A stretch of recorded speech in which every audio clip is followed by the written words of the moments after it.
म्हणजे जर ह्याचे कॅल्क्युलेशन जर केलं सिम्पल, ज्याला म्हणतात की यील्डमध्ये, तर ते 2.5% आहे. मग ह्याच्यापेक्षा एफ डी बरी ना. हो. ॲटलिस्ट 6% सांगून टॅक्सेशन कट करून आपल्याला 4.5% तरी मिळतात. मग स्मार्ट इन्व्हेस्टर काय बघतो की मी इन्व्हेस्टमेंट करत असताना असे काही ॲसेट्स आहेत का की ज्या ॲसेटच्या माध्यमातून मी माझं वेल्थ क्रिएट करू शकतो. आणि परत त्या प्रश्नावरती येतो की तुम्ही कुठलंही ॲसेट घेत असताना हा विचार करणं खूप गरजेचं आहे की तुम्ही नक्की कुणाला श्रीमंत करताय. कारण हे प्रत्येक ॲसेट जेव्हा तुम्ही बघता, म्हणजे बँकेकडनं लोन घेतला तर बँकेचं ऑफिस बघा, प्रत्येक प्रकारची सुविधा आहे त्यांच्याकडे. Multiple AC, multiple employees, pantry, एकदम म्हणजे तुम्हाला असं वाटेल की अरे मी हॉटेलमध्ये आलो आहे का. आणि सेम तुम्ही बिल्डरच्या ऑफिसमध्ये गेलं, तुम्हाला काय सांगायची गरजच नाही, असं वाटतं की मी कुठं स्वर्गात आलो. म्हणजे आपल्याला हा विचार करणं गरजेचं आहे की माझा एक एक रुपया नक्की मला श्रीमंत करतोय का समोरच्याला करतोय.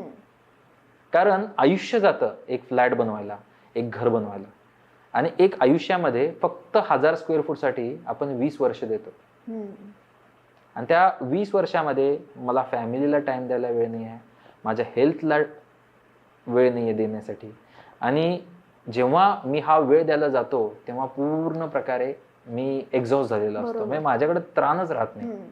मग अशा ॲसेटचा वापरच कशाला करायचा की जे तुम्हाला प्रत्येक अँगलने हिट करतंय.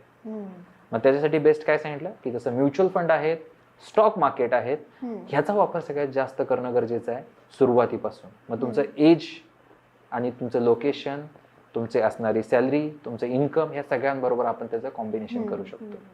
आणि ह्याच्यासाठीच आपले फायनान्शियल आझादी जी आहे, म्हणजे आपल्या 2 कंपनी आहेत की ज्याच्यामध्ये एम इन्व्हेस्टमेंट नावाची जी कंपनी आहे ती हँड होल्डिंग करते, इन्व्हेस्टमेंट कशी केली पाहिजे, कशामध्ये केली पाहिजे. आणि फायनान्शियल आझादी ही जी कंपनी आहे ही मदत करते की कुठल्या ॲसेटमध्ये कुठल्या प्रकारची रिस्क असू शकते आणि मला कुठल्या प्रकारचे डिसिजन घेतले पाहिजेत माझ्या फायनान्स प्रमाणे.